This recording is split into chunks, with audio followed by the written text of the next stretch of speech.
Hello friends, I hope you are doing well. तो आज करेंगे इंफॉर्मेशन टेक्नोलॉजी, जो कि साइंस एंड टेक्नोलॉजी सेगमेंट का ही एक पार्ट है।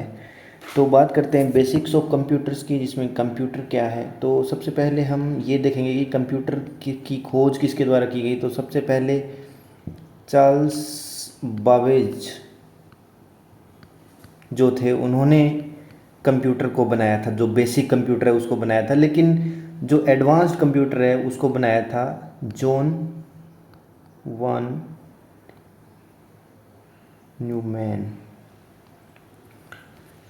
जो चार्ल्स बाबेज जो थे वो थे यूके के और रहने वाले थे लंदन के। और जो जॉन वॉन न्यूमैन जो थे वो थे हंगेरियन अमेरिकन फिजिसिस्ट थे। ये थे मैथमेटिशियन भी, का एक कंप्यूटर साइंटिस्ट भी थे, और एक मैथमेटिशियन और फिजिक्स के भी बहुत अच्छे जानकार थे। मतलब ये कंप्लीट पैकेज थे एक तरीके से। तो कंप्यूटर क्या है एक्चुअल में? कंप्यूटर जो है ना, वो है एक, हम जिस तरीके से हम इनपुट देंगे या जो इंफॉर्मेशन हम चाहते हैं उसको स्टेप बाय स्टेप हमें उसका आउटपुट देगा। जैसे हम कोई भी प्रोग्राम रन करना चाहते हैं तो हम डिजायर्ड जो चीज़ चाहते हैं वो उस चीज़ को ये स्टेप बाय स्टेप हमें प्रोवाइड कराएगा आउटपुट के रूप में। तो ये क्या करता है, इनपुट डाटा की जो प्रोसेसिंग करता है, और वो जो हमने जिस जिस सेगमेंट में या जिस स्टेप्स में कमांड दी है उसको आगे रन करता है। इसके दो पार्ट होते हैं, एक हार्डवेयर होता है, एक सॉफ्टवेयर होता है। तो हार्डवेयर होता है, वो होता है जैसे कंप्यूटर हमारे सामने जो चीज़ें दिखाई दे रही है, वो सिंपली जो चीज़ें दिखाई दे रही है वो होता है हार्डवेयर। और सॉफ्टवेयर होता है जो हमारे द्वारा दिए गए इनपुट्स को रन करता है, हमारी डिजायर्ड जो इनपुट है उनको आउटपुट में चेंज करता है। हार्डवेयर में आते हैं जैसे इनपुट डिवाइसेज हो गया, प्रोसेसिंग यूनिट हो गया, मेमोरी हो गया, जिसमें हार्ड डिस्क हो गया, आउटपुट डिवाइसेज हो गई कुछ। ठीक है, जैसे हम आउटपुट डिवाइसेज में हमारा जैसे हो गया स्पीकर। ये स्पीकर क्या करेगा, जैसे ही मतलब अगर कोई सॉन्ग बज रहा है तो उसको हमारे तक पहुंचाएगा, एक आउटपुट देगा म्यूज़िक का। ये माइक्रोफोन है जैसे, तो ये इनपुट डिवाइस है। ठीक है। सॉफ्टवेयर क्या होता है? सॉफ्टवेयर होता है जैसे एक सीरीज ऑफ इंस्ट्रक्शन होता है जो कि एक्टिवेट करता है एक स्पेसिफिक टास्क को इन पर्टिकुलर ऑर्डर। जैसे आपने देखा होगा, हमने मोबाइल में सबसे पहले ओपन करते ही होम पेज खुलता है। होम पेज से हम किसी एप्लीकेशन में जाते हैं, एप्लीकेशन से वो एप्लीकेशन आगे रन करती है। ठीक है।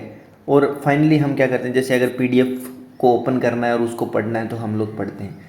तो फाइनली एक लास्ट स्टेज तक एक एक स्टेप होते हैं, उन स्टेप्स को हम फॉलो करते हुए जाते हैं। तो वो ही है एक सॉफ्टवेयर। ये तीन टाइप के होते हैं, ऑपरेटिंग सिस्टम या सिस्टम सॉफ्टवेयर जो होते हैं वो, जैसे कोई विंडोज़ हो गई। ठीक है। या फिर हम लोग लिनक्स होती है विंडो, या फिर विंडोज़ 10 हो गई। तो इस तरीके से हम इनको एग्जाम्पल के रूप में देख सकते हैं। उसके बाद में जो एप्लीकेशन सॉफ्टवेयर होते हैं, जो भी एप्लीकेशन हम रन करते हैं, लाइक हमने अगर गूगल क्रोम को रन किया है तो वो एक एप्लीकेशन है। इसके अलावा आप अगर यूट्यूब एप्लीकेशन है उसको भी रन कर रहे हैं तो वो भी एक डिजायर्ड आउटपुट देगी हमें। उसके बाद में प्रोग्रामिंग, जैसे हम लोगों ने C++ या जावा, इनके थ्रू, को जावा के थ्रू हमने कोई गेम बनाया मान लो। ठीक है। तो तो ये प्रोग्रामिंग लैंग्वेज का यूज़ करते हुए हमने क्या किया, अपनी डिजायर्ड आउटपुट को प्राप्त किया। अब इनपुट डिवाइसेस में क्या है, जो भी इंस्ट्रक्शन हम लोग कंप्यूटर को देना चाहते हैं ताकि हमारे अकॉर्डिंग वो इस चीज़ को प्रोसेस करके और हमें डिजायर्ड आउटपुट दे, तो इनको बोलते हैं इनपुट डिवाइसेस। ठीक है। एग्जाम्पल के रूप में देख सकते हैं कीबोर्ड, माउस। कीबोर्ड से हम टाइप करके हम लोग क्या कर सकते हैं, अपना इनपुट दे सकते हैं कि हम ये टाइप करना चाहते हैं, और फाइनली हमें एक प्रिंटेड पेज मिल जाएगा। Joystick, touch screen, scanner, webcam, microphone, ये सब इनपुट डिवाइसेस हैं। प्रोसेसिंग यूनिट इसमें होती है सेंट्रल प्रोसेसिंग यूनिट। यही मेन जो ब्रेन है एक टाइप से, वो है कंप्यूटर का। इसके अंदर अर्थमेटिकल एंड लॉजिकल यूनिट होती है और एक कंट्रोल यूनिट होती है। ये क्या करती है, डेटा का प्रोसेसिंग करती है, डेटा को प्रोसेस करती है। उसके बाद में जो भी इंस्ट्रक्शन हम दिए होते हैं यूज़र के द्वारा, उनको जनरेट करना और आउटपुट रिजल्ट प्राप्त करना, इसका काम है। ये ब्रेन या हार्ट भी कहलाती है एक तरीके से कंप्यूटर का। तो फाइनली हम लोग जानते हैं कि प्रोसेसिंग यूनिट क्या काम करती है। मेमोरी एक टाइप से एक, हम लोग एक बेसिक सेंस में देखें तो एक स्टोर्ड डेटा होता है। ये स्टोर्ड डेटा एक दो टाइप के नेचर में हो सकता है, एक तो परमानेंट हो सकता है, ठीक है, और एक टेम्परेरी हो सकता है। जो टेम्परेरी होता है उसके अंदर जो टेम्परेरी डेटा होता है वो होता है रैंडम एक्सेस मेमोरी के रूप में। अब रैंडम एक्सेस मेमोरी क्या होती है कि जब तक हम प्रोग्राम को रन करते हैं या डिवाइस को हम रन करते हैं वो उसमें रहता है और उसके बाद में ये गायब हो जाता है। जबकि परमानेंट डेटा है वो हार्ड डिस्क के रूप में, हार्ड डिस्क में सेव रहता है। तो ये अगर हम डिवाइस को टर्न ऑफ कर देंगे तो भी ये जो परमानेंट मेमोरी है ये ख़त्म नहीं होती है। तो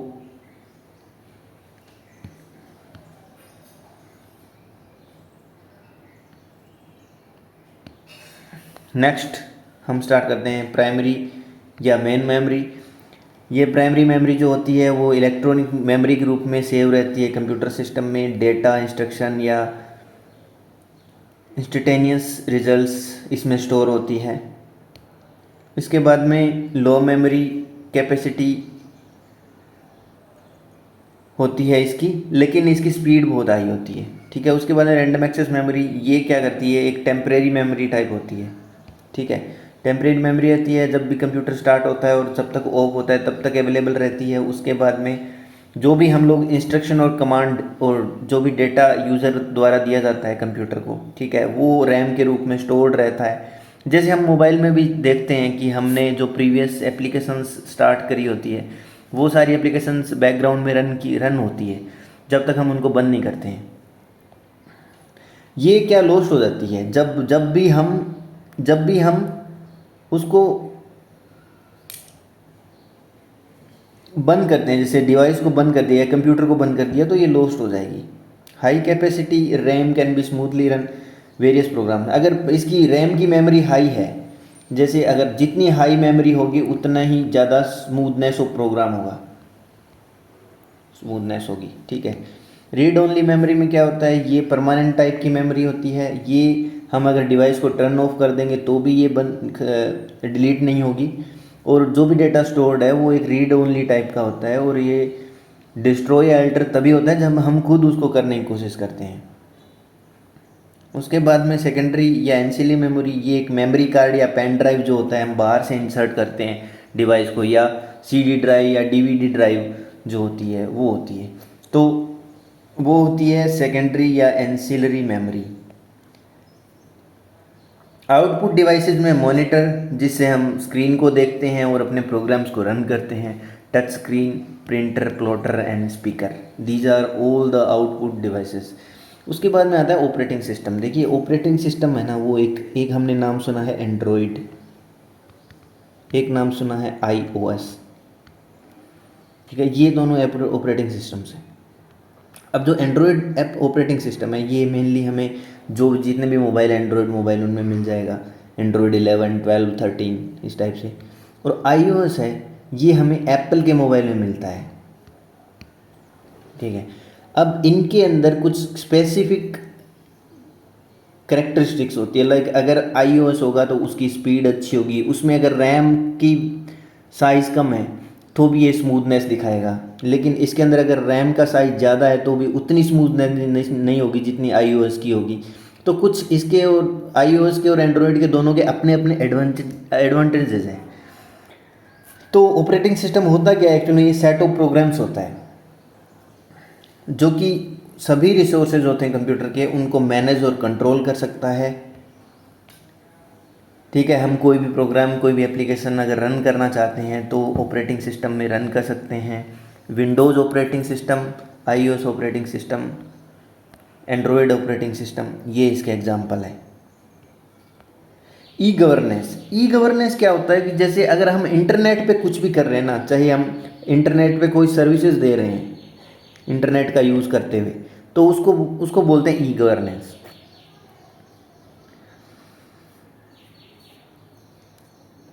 तो इंफॉर्मेशन एंड सर्विस डिलीवरी के लिए अगर हम यूज़ कर रहे हैं इंटरनेट का, ठीक है, या सिटीजन्स को मोटिवेट करने के लिए, लाइक हमने यूट्यूब पे लेक्चर देखे होंगे मोटिवेशनल स्पीकर, इसके अलावा कुछ कोई भी एंटरटेन कर रहा है किसी तरीके से, तो वो सब ई गवर्नेंस में आते हैं। तो ये जो ई गवर्नेंस के मॉडल हैं वो अलग अलग टाइप के मॉडल हैं, जैसे ब्रॉडकास्टिंग मॉडल है, ये इंफॉर्मेशन टेक्नोलॉजी का मॉडल है, इसके अलावा कंपैरेटिव एनालिसिस मॉडल है, क्रिटिकल फ्लो मॉडल है, ई एडवोकेसी मॉडल है, इंटरेक्टिव सर्विस मॉडल है। तो इनके अपने अपने करेक्टरिस्टिक्स हैं। लाइक ई एडवोकेसी में हम लोग ऑनलाइन एडवोकेट या ऑनलाइन लीगल जो एड सर्विसेज हैं उनको ले सकते हैं। इसके अलावा कंपैरेटिव एनालिसिस मॉडल है, इसमें हम इंटरनेट पे जाकर वेरियस जो सर्विस प्रोवाइडेड होती है हमें उनको उनके बीच में कंपैरेटिव एनालिसिस कर सकते हैं। नेशनल ई गवर्नेंस प्लान ये क्या है? ये department of electronics and IT के द्वारा स्टार्ट किया गया था और department of administrative reform and public grievance के द्वारा भी, मतलब दोनों ने कोलैब होके और उसके बाद में स्टार्ट किया था। जो department of electronic and IT department है, ये क्या है, ministry of electronic and information technology के अंदर आता है।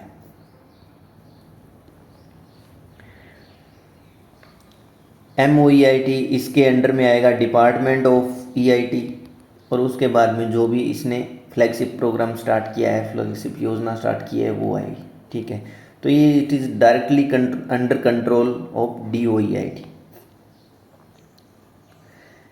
ये गवर्नमेंट के कॉस्ट को रिड्यूस करता है। लाइक अगर गवर्नमेंट अपनी योजना के बारे में बहुत सारे लोगों को इंक्लूड करना चाहती है या फिर बताना चाहती है, इंफॉर्मेशन देना चाहती है, तो वो सब एक कॉस्ट इफेक्टिव मैनर में प्रोवाइडेड किया जा सकता है।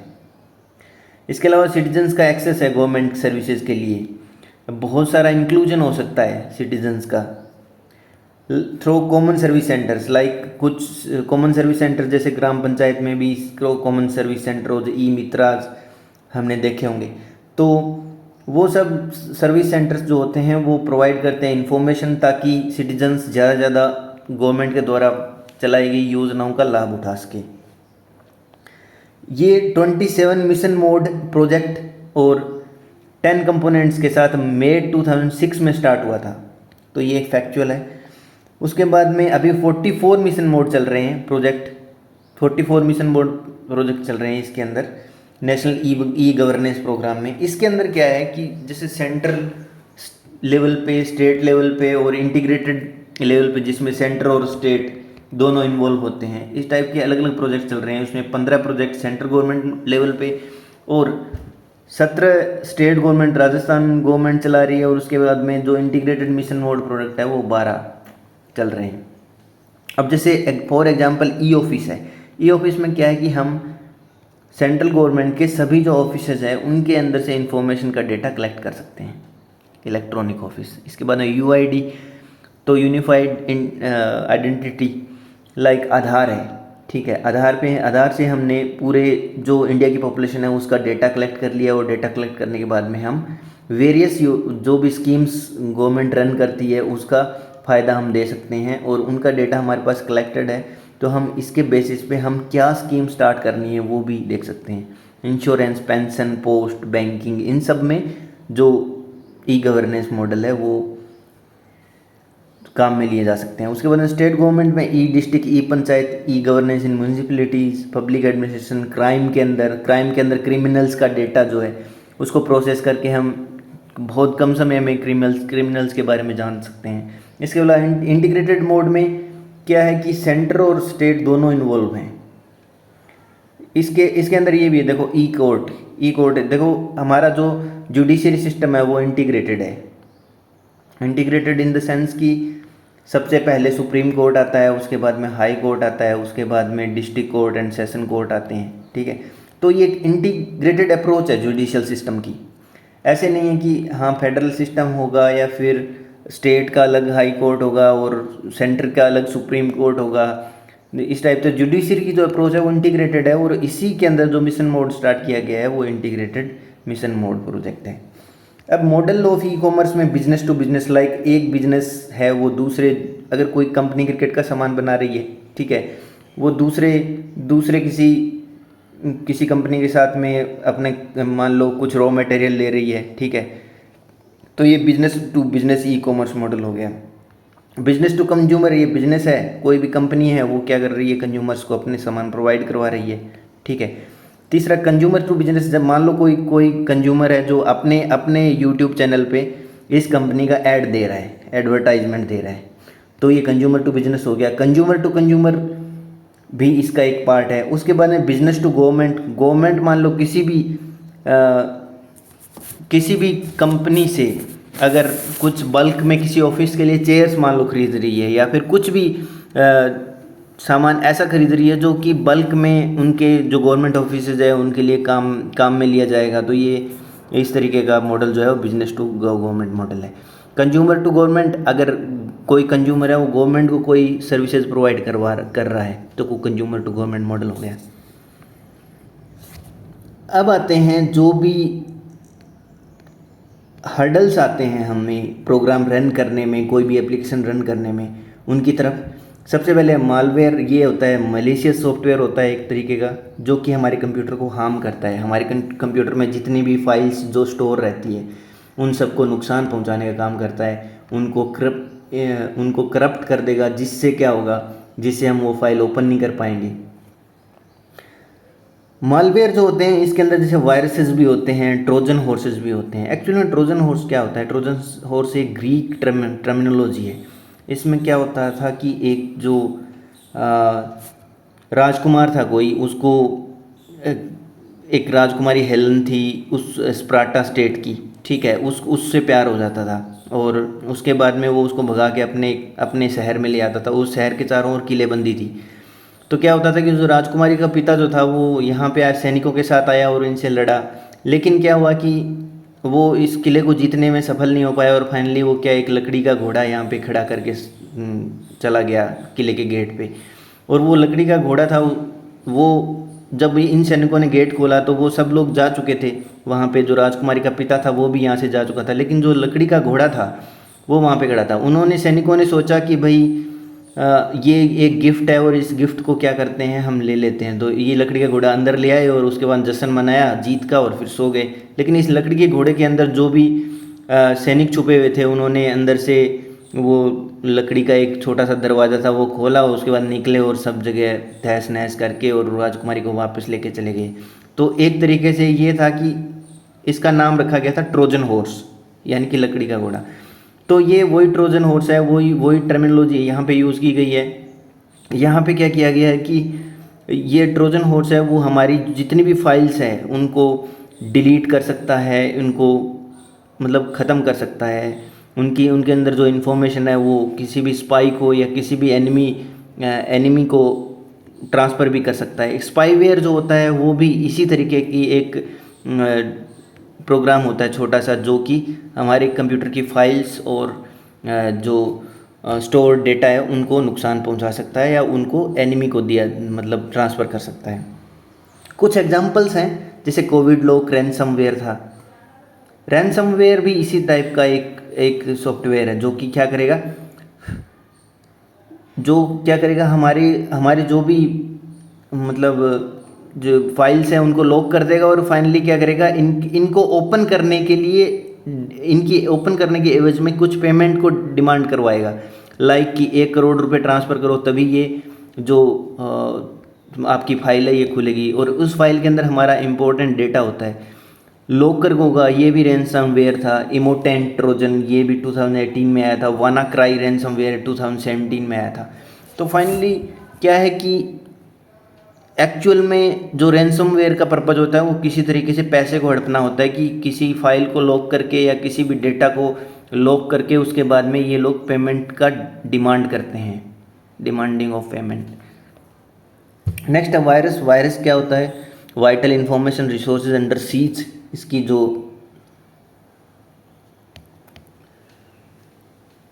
फुल फॉर्म है वो vital information resources under seize है।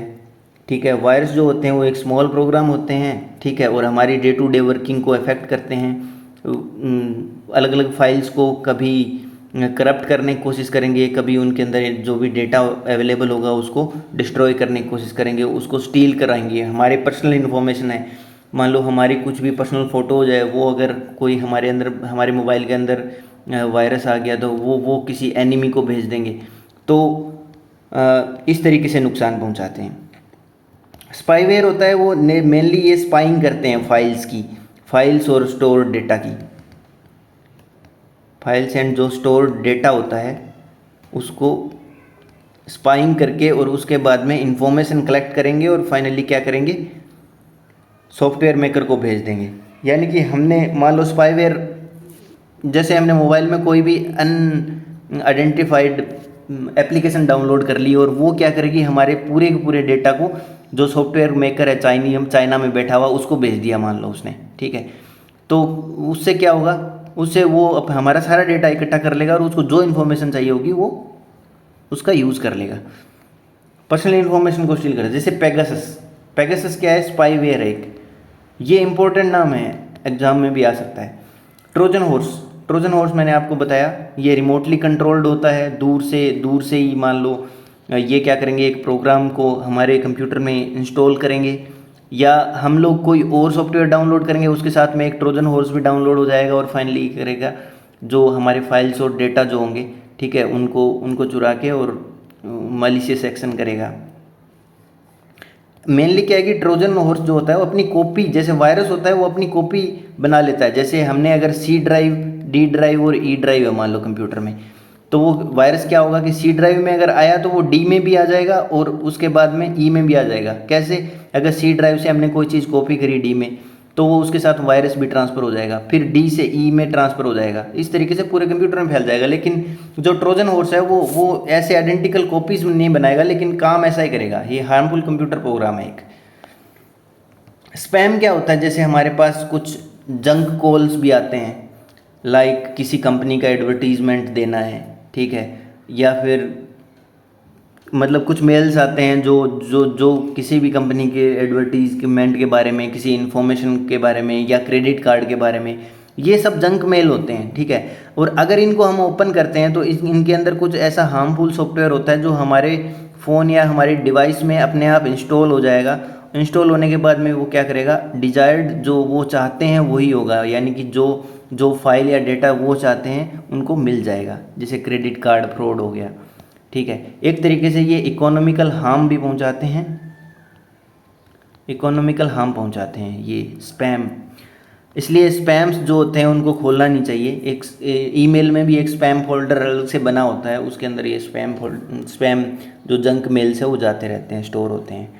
उसके बाद पिशिंग एक टाइप का साइबर क्राइम है। इसमें फेक ईमेल और मैसेजेस जो कि इंफॉर्मेशन को कलेक्ट करने के लिए दिए जाते हैं। ठीक है, ये पिशिंग और जो स्पैम है वो ऑलमोस्ट सेम ही है, लेकिन ये एक तरीके से पिशिंग है वो ज़्यादा हैविली एक तरीके से ख़तरनाक है हमारे लिए। हम अगर इंटरनेट में ब्राउजिंग करते हैं, ठीक है, और वहाँ पे हम अगर हैक हो जाते हैं, ठीक है, और फेक वेबसाइट के थ्रू या ईमेल्स के थ्रू इंटरनेट पे हम लोग हैक हो जाते हैं, तो हमारी सारा का सारा पर्सनल डेटा है वो चुराया जा सकता है। अब एंटीवायरस क्या होता है, जब वायरस जो होता है वो ना आए हमारे कंप्यूटर में, इसलिए इंस्टॉल किया जाता है ताकि जो वायरस है वो हमारे कंप्यूटर में एंटर ना करे। ये एक टाइप का एंटी मॉलवेयर या एंटी वायरस सिस्टम होता है जो कि वायरस को डिटेक्ट करता है और रिमूव भी कर देता है। अब ओपन सोर्स सॉफ्टवेयर में क्या होता है, जैसे एग्जांपल हो गया एंड्रॉयड। अब एंड्रॉयड में हमें इसको रन करने के लिए कोई स्पेसिफिक परमिशन नहीं चाहिए किसी भी टाइप की। अब यूज़र क्या करता है, इसको सोर्स कोड मतलब और जो उसको ना इम्प्रूव कर सकता है अपने अकॉर्डिंग। हम इसको क्या कर सकते हैं, वेरियस टाइप की थीम्स है उनको डाउनलोड कर सकते हैं अपने हिसाब से, जो हमें अच्छा लग रहा है वही फॉलो कर सकते हैं। ठीक है, इसके अलावा न्यू फीचर भी ऐड कर सकते हैं, लाइक हमने कोई एप्लीकेशन को ऐड करना है, ठीक है, और सोर्स कोड इसमें देखो, सोर्स कोड और ये नहीं चाहिए इसके अंदर, हमें हमें ना कुछ भी परमिशन एक्स्ट्रा नहीं चाहिए होती है, ठीक है। और ना ही ये प्रोहिबिट करता है यूज़र को कि भी किसी टाइप का चेंज और इम्प्रूवमेंट अगर करना होगा तो यूज़र आराम से कर सकता है, ठीक है। जैसे एग्जांपल एंड्रॉयड 11 12 एंड्रॉयड फ़ोन हम चलाते हैं, उसके अंदर जो सॉफ्टवेयर होता है वो ड्यूल कोर प्रोसेसर। इसके अंदर क्या होता है कि जो सेंट्रल प्रोसेसिंग यूनिट होती है वो ड्यूल होती है। दो मतलब अगर दो प्रोग्राम एक साथ रन करने के लिए अगर दो प्रोसेसिंग यूनिट लगी हुई है तो वो बहुत फास्ट करेगी और डिज़ायर्ड मैनर में करेगी, ठीक है। तो उसके बाद में जो नेक्स्ट है वो सुपर कंप्यूटर। एक्चुअल में जो सुपर कंप्यूटर का जो एरिना है ना वो 1980 के बाद में स्टार्ट हुआ था, जिसमें क्या हुआ कि जब रसिया और यूएसए के बीच में कोल्ड वॉर चल रहा था, तब रसिया और यूएसए के बीच में स्पेस टेक्नोलॉजी और इंफॉर्मेशन टेक्नोलॉजी को compete करने की होड़ मची हुई थी। अब क्या हुआ कि भारत के अंदर सुपर कंप्यूटर बनाने का पहला काम स्टार्ट हुआ था 1987 में, जब हमने क्या किया था, सीडेक की स्थापना की थी, यानी कि centre for development of advance computing, ठीक है, 1987 में। लेकिन 1988 में क्या हुआ था कि अमेरिका ने, यूएसए ने हमें क्या किया, सुपर कंप्यूटर देने से मना कर दिया, उसने डिनाई कर दिया। तो हमने ये अपना जो काम जो हमने स्टार्ट किया था उसको बहुत ज़्यादा मतलब इफ़ेक्टिवली तरीके से डील किया ताकि हम जल्दी से जल्दी अपना सुपर कंप्यूटर बना सकते हैं। क्यों रसिया ने, क्यों यूएसए ने क्यों मना किया? क्योंकि हम लोग अपना एक न्यूक्लियर प्रोग्राम भी, न्यूक्लियर टेस्ट भी ऑर्गेनाइज कर रहे थे उसी टाइम में, 1988 के बाद में मतलब 1990s के टाइम बोल सकते हैं, हम लोग अपना न्यूक्लियर टेस्ट जो है वो ऑर्गेनाइज कर रहे थे। और यूएसए ने सोचा कि हम लोग अपना न्यूक्लियर टेस्ट ऑर्गेनाइज कर रहे हैं तो उसमें हम लोग सुपर कंप्यूटर की मदद लेंगे। सुपर कंप्यूटर क्या होता है, ये जो बेसिक कंप्यूटर होते हैं उससे फार बेटर होता है, मतलब स्पीड के मामले में डिजायर्ड रिजल्ट जो होते हैं वो वेरी इजीली और बहुत फास्टर मिल जाते हैं, ठीक है। ये काम करता है मिलियन इंस्ट्रक्शन पर सेकंड पे, यानी कि बहुत सारे इंस्ट्रक्शंस एक सेकंड में इसको मिल जाते हैं और फाइनली आउटपुट तुरंत का तुरंत दे देता है। लेकिन जो बेसिक कंप्यूटर होता है, कन्वेंशनल कंप्यूटर होता था, वो फ्लोटिंग पॉइंट ऑपरेशन पर सेकंड पे काम करता था, फ्लोप्स पे, लेकिन ये काम करता है MIPS पे। सेमोर क्रे, ये एक साइंटिस्ट का नाम है जो कि फादर ऑफ सुपर कंप्यूटर माना जाता है। जापान में सुपर कंप्यूटर है, उसका नाम है फ्यूजित्सु फुगाटकू। IBM समिट है USA का सुपर कंप्यूटर। इंडिया का जो फर्स्ट सुपर कंप्यूटर था उसका नाम था परम 8000, और वो सीडेक ने 1991 में बना दिया था। यानी सीडेक की स्थापना हुई थी 1987 में, और 4 साल के अंदर 4 ईयर्स में ही क्या किया, 1991 में परम 8000 बना दिया था। उसके बाद में परम सिद्धि AI और प्रत्यूष और मिहिर, ये अलग अलग नाम हैं जो कि सुपर कंप्यूटर के नाम हैं। क्वांटम कंप्यूटर क्या होता है, ये फार बेटर होता है सुपर कंप्यूटर से इन टर्म्स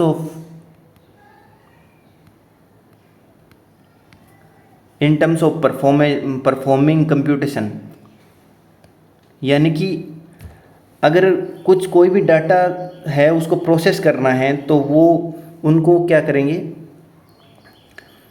बहुत जल्दी प्रोसेस कर सकते हैं, ठीक है। कुछ सर्टेन टास्क है उनको बहुत इजीली और सुपर कंप्यूटर से भी फास्ट ये क्वांटम कंप्यूटर है वो प्रोसेस कर सकता है। लाइक हमें यहाँ से मान लो कोई भी प्लेनेट है, ठीक है, और हम ये अर्थ पे खड़े हैं, ठीक है, यहाँ से हमने सुपर कंप्यूटर पे एक डाटा प्रोसेस किया कि हमें इसकी डिस्टेंस कैलकुलेट करनी है, और एक डाटा हमने प्रोसेस किया क्वांटम कंप्यूटर पे।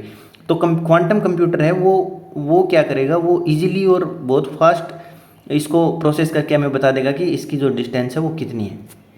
उसके बाद में जो क्लासिकल कंप्यूटर्स होते थे, ठीक है, वो बिट्स के रूप में, सबसे छोटी उनकी इकाई जो थी वो बिट्स के रूप में अपने स्टोर करते थे डेटा को, इन्फॉर्मेशन को, ठीक है। और ये बूलियन अलजेब्रा पे बेस्ड होते थे, बूलियन अलजेब्रा पे, यानी कि 0 और 1 यानी कि अगर हाँ या ना, हाँ होता था 1 और ना होता था 0, 1 और 0 पे बेस्ड होते थे इनकी जो इन्फॉर्मेशन थी। लेकिन जो ओरिएंटेशन ऑफ फोटोन है, ठीक है, वो एक क्वांटम कंप्यूटर में क्यूबिट के नाम से होता है। यानी क्यूबिट जो है वो एक सबसे छोटी इकाई है इसकी इंफॉर्मेशन इनकोडेशन की। यानी कि इसमें जो इन्फॉर्मेशन होती है क्वांटम कंप्यूटर में वो क्यूबिट के फॉर्म में स्टोर्ड रहती है, ठीक है। और एक चीज़ और इसके अंदर क्या होता है कि क्यूबिट्स को अगर दो दो क्यूबिट्स को आपस में इंटरलिंक किया जाए ना, ठीक है, तो उसको बोलते हैं क्वांटम एंटेंगलमेंट। यानी कि इन दोनों को एंटेंगल कर दिया। जैसे हमने मान लो 2 रस्सियों को आपस में मिलाया और वो दोनों आपस में उलझ गई, तो उलझना बोलते हैं इसको। दो क्यूबिट्स यानी कि जो भी क्वांटम बिट्स होती है उनको अगर आपस में जोड़ेंगे, लिंक करेंगे, तो इनको बोलते हैं क्वांटम इंटेंगलमेंट। और इसमें देखो एक बेसिक कॉन्सेप्ट होता है, जैसे 2 फोटॉन्स हैं, उन फोटॉन्स को आपस में एंटेंगलमेंट कर लिया मान लो, ठीक है। उसके बाद में ये जो दोनों है ना, ये दोनों आपस में संपर्क में रहेंगे, चाहे इनके बीच में डिस्टेंस कितनी भी दूर क्यों ना हो जाए। और इसका उपयोग है ना हम स्पेस टेक्नोलॉजी में ले सकते हैं। स्पेस टेक्नोलॉजी में लाइक हम अर्थ पे खड़े हैं, ठीक है, और हमने कोई प्लेनेट पे किसी चीज़ के बारे में इंफॉर्मेशन लेनी है, या फिर हमने कोई क्वांटम इंटेंगलमेंट वाला फोटोन भेजा है यहाँ से, ठीक है, तो क्या करेंगे, हमने जो यहाँ पे इन दोनों का आपस में इंटरलिंकिंग थी ना, वो जुड़ी हुई है, हम यहाँ से यहाँ इंफॉर्मेशन बहुत इजीली सेंड कर सकते हैं with in short span of time. तो ये इसका उपयोग है क्वांटम इंटेंगलमेंट का। तो फ्रेंड्स यहाँ तक ख़त्म होता है अपना इंफॉर्मेशन एंड टेक्नोलॉजी। कैसा लगा आपको? वीडियो को लाइक और शेयर कर दीजिए अगर अच्छा लगा हो तो। Thank you so much.